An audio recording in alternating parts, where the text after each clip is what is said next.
Bismillahirrahmanirrahim. Assalamu alaikum dear students. Welcome to my YouTube channel Expert Mathematician. I am your teacher Fizan Ahmad. Students, हमने SL system का आगाज़ किया हुआ chapter 17 ordinary differential equation by doctor Nawazish Ali Shah. ठीक है, आज का जो हमारा 11th लेक्चर है, इसमें हमारा टॉपिक ऑफ डिस्कशन जो है वो वरेंशियन मेथड है. ठीक है, हम देखेंगे यहाँ वरेंशियन मेथड क्या होता है, इसकी यूज़ क्या है, इस वजह से हमें ऑब्जर्वेशंस में रिजल्ट हमारे पास क्या आता है. ठीक है, तो देखें सबसे पहले वरेंशियन मेथड की हिस्ट्री देखें. तो what is the Wronskian method in the mathematics of the square matrices. The Wronskian और इसको is a determinant introduced by the Joseph Hoene Wronski 1812. It is used in the study of differential equation where it can sometimes show the linear independence of the set of solution. यानी हमारे पास जो set of solution आता है second order homogeneous differential equation में, उसमें हमारे पास क्या है, उस सेट ऑफ सॉल्यूशन जो हमारे पास दो सॉल्यूशन आएंगे, मींस दैट कि अगर किसी भी दो आते हैं, तीन आते हैं, उन तीनों सॉल्यूशन या दो सॉल्यूशन जो हैं वो आपस में हम चेक करेंगे या लीनियर इंडिपेंडेंट है, लीनियरली इंडिपेंडेंट है या लीनियरली डिपेंडेंट है. तो उसके लिए हम वरेंशियन मेथड का इस्तेमाल करते हैं. देखें अब यहाँ पर आगे हेडिंग है why we use Wronskian method. We start with the linear homogeneous differential equation. We usually we find in the form of, हमारे पास जो है वो linear differential equation जो है वो इस तरह की homogeneous, coefficient जो है वो वेरिएबल की शक्ल में है. यहाँ पर x आएगा. ठीक है, देखें हमारे पास इसके दो सॉल्यूशन है, y1 f of x और g of x फंक्शंस की शक्ल में, x के वेरिएबल की शक्ल में. ठीक है, तो जनरल सॉल्यूशन को लिखने का तरीकाकार क्या है, जनरल सॉल्यूशन को लिखने का मेथड क्या है कि हम उसको y of x इनके लीनियर कॉम्बिनेशन में लिख दें, c1 और c2. अब हम ये चेक करेंगे कि ये जो हमारे पास ये दोनों लीनियरली इंडिपेंडेंट हैं या डिपेंडेंट हैं, तो उसके लिए वरेंशियन मेथड का इस्तेमाल किया जाता है. ठीक है, करेंगे क्या, देखो w f of g, दो सॉल्यूशन है f और g को, दो फंक्शंस को चेक करने के लिए.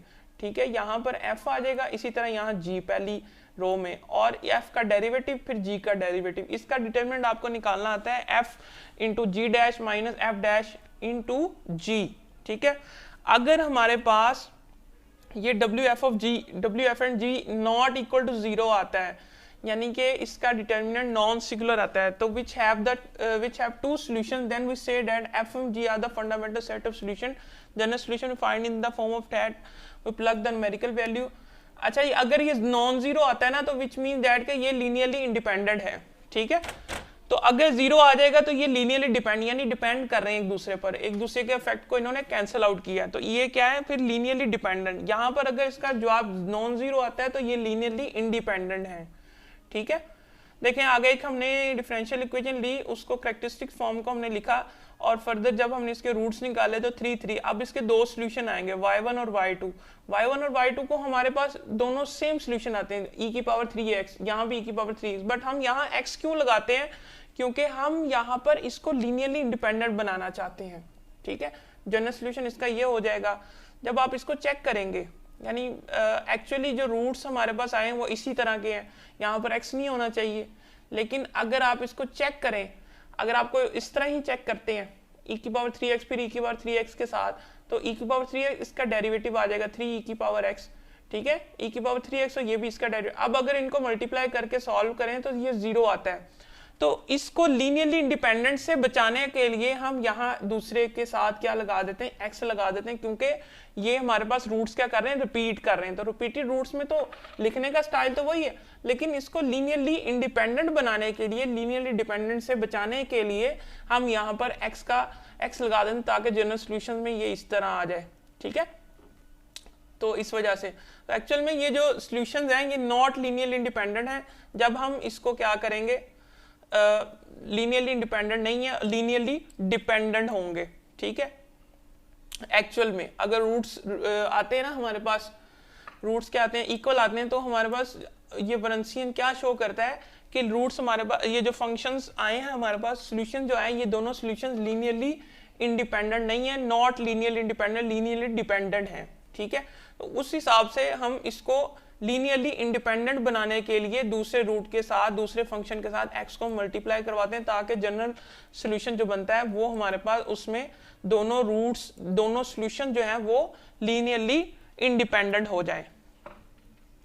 आगे एक और देखें तो ये डिफरेंशियल इक्वेशन है 6y double dash plus 8y dash minus 8y is equal to 0। हमारे पास दो सोल्यूशन इसके आते हैं, e की पावर 2/3x और e की पावर -2x। अब दोनों दफा रूट्स क्या आए हैं, डिफरेंट आए हैं, तो इस लिहाज से हमारे पास जवाब भी क्या आएगा, नॉन जीरो। तो एक्चुअल में ये शुरू से ही लीनियरली इंडिपेंडेंट है, ठीक है, लीनियरली इंडिपेंडेंट है।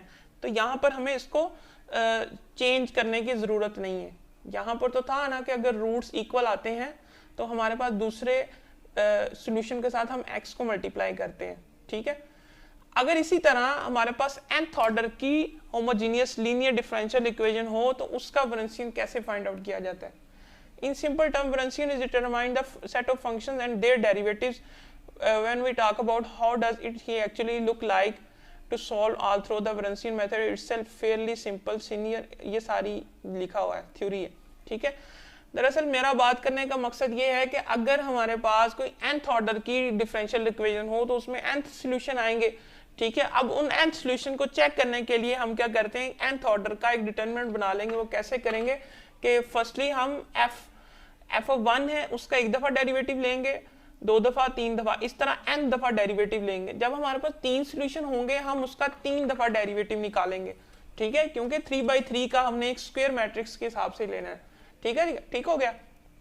हमें क्या करना है कि जब हमारे पास 3 सॉल्यूशन होंगे, यानी कि 3 ऑर्डर होगा डिफरेंशियल इक्वेशन का, 3 सॉल्यूशन आएंगे, उन तीनों सॉल्यूशन को हमें क्या करना है, हमें 2 दफा डेरिवेटिव लेना है। यानी सेकंड रो के अंदर हमें एक दफा फर्स्ट डेरिवेटिव लेना है और थर्ड रो में अगेन फिर हमें उसका एक और डेरिवेटिव लेना है, तब उसको सॉल्व करना है। इसी तरह nth ऑर्डर की जो होमोजेनियस डिफरेंशियल इक्वेशन है तब वरेंशियन निकालने के लिए क्या करेंगे, इन पहले एक दफा डेरिवेटिव f1 डैश, फिर f2 डैश, यहाँ पर f1 double dash, f1 triple dash, n-1, यानी कि n-1 डैश तक चलेंगे, ठीक है।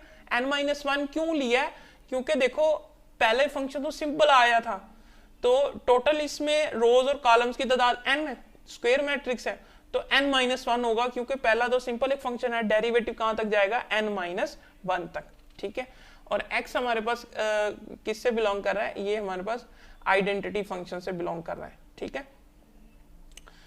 तो देखें ये जो चीज हमारे पास nth ऑर्डर के लिए है, सिंपली इसको हम सॉल्व करेंगे तो अगर नॉन जीरो आता है तो हम कहेंगे ये लीनियरली इंडिपेंडेंट है सॉल्यूशंस, और अगर जीरो आता है तो हम कहेंगे ये लीनियरली डिपेंडेंट सॉल्यूशन है, ठीक है, दोनों एक दूसरे पर डिपेंड कर रहे हैं। तो ये था जी आज का हमारा लेक्चर।